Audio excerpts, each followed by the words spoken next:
বুড়া যায় নামাজ ছাড়ে না।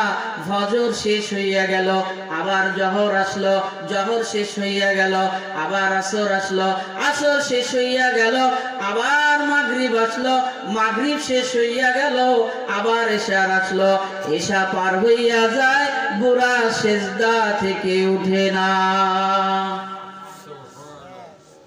কারণ যে নামাজের ভিতরে মজা পায়, এই নামাজ কোনো বান্দা ছাড়ার মতো নয়।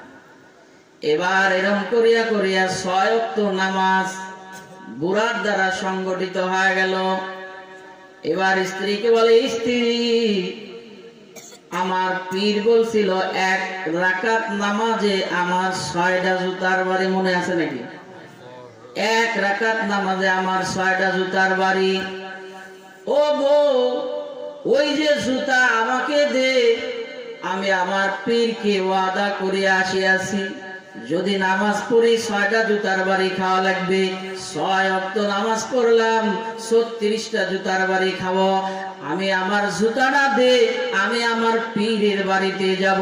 বুড়া রওনা হয়ে গেল, পীরের বাড়িতে যা ডাক দেয়, ও হাজী সাহেব, ও আমার পীর, আপনি আমাকে বলেছিলেন আমি যদি নামাজ পড়ি 6টা করে জুতার বাড়ি খাওয়া লাগবে।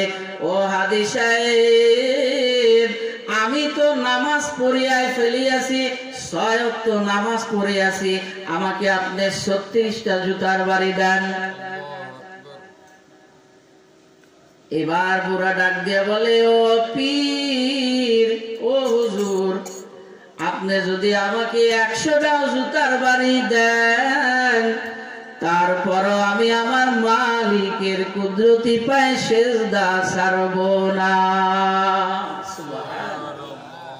36টা কেন, 100টা জুতার বাড়ি খাইতে রাজি, কিন্তু আমার মালিকের কুদরতি পায়ে সেজদা দিতে রাজি।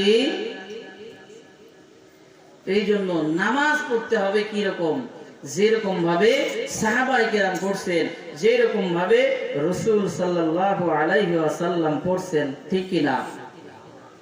আর এখন দেখবেন আমাদের ছোট ছোট যারা মক্তবে পড়ে, তারা কিন্তু এত সুন্দরভাবে নামাজ পড়ে, দেখলে দিল শান্তি আর জানে শান্তি হয়ে যায় যখন তারা কি করে নামাজ পড়ে। কিন্তু নামাজের ভিতরে এত মজা লাগে তাদের, নামাজের ভিতরে এত সুন্দর তারা, সে যেভাবে নামাজ পড়ে দেখবেন ছোট ছোট মাদ্রাসাতে যারা মাদ্রাসায় পড়ে তারা দেখবেন তেলাওয়াত করে, আরবি পড়ে, আবার আল্লাহর কুদরতি পায়ে সেজদা দেয়, আবার রাসূলের হাদিস অনুসরণ করে, বলেন সুবহানাল্লাহ। তো এক মুরব্বী অফিসার মানুষ, এই যে আল্লাহ বলছেন কি, ইয়াসিন ওয়াল কুরআনিল হাকিম, হিকমতে ভরা কি বলেন আল্লাহ কোরআন। তো এক অফিসার স্ত্রীর চাপে পড়ে সন্তানকে দিছে মাদ্রাসায়। কোথায় দিছে? মাদ্রাসায় দিছে। মাদ্রাসায় দেওয়ার পরে সন্তান ছোট বাচ্চা, এবার মাদ্রাসার ভিতরে সুন্নাহর আমল হয় কিনা বলেন?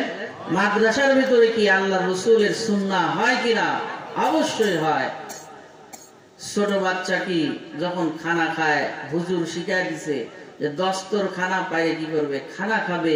যখন দস্তরখানার উপরে কোনো খানা পড়বে, হাত দিয়ে তুলে সুন্দর করে কি আবার মুখে দিয়ে খায় নিবে। বাচ্চার অভ্যাস হয়ে গেছে, অভ্যাস হয়ে গেছে। তখন ছোট বাচ্চা ছুটি হয়ে গেছে মাদ্রাসায়, তো নানির বাড়ি বেড়াইতে যাবে। যাওয়ার সময়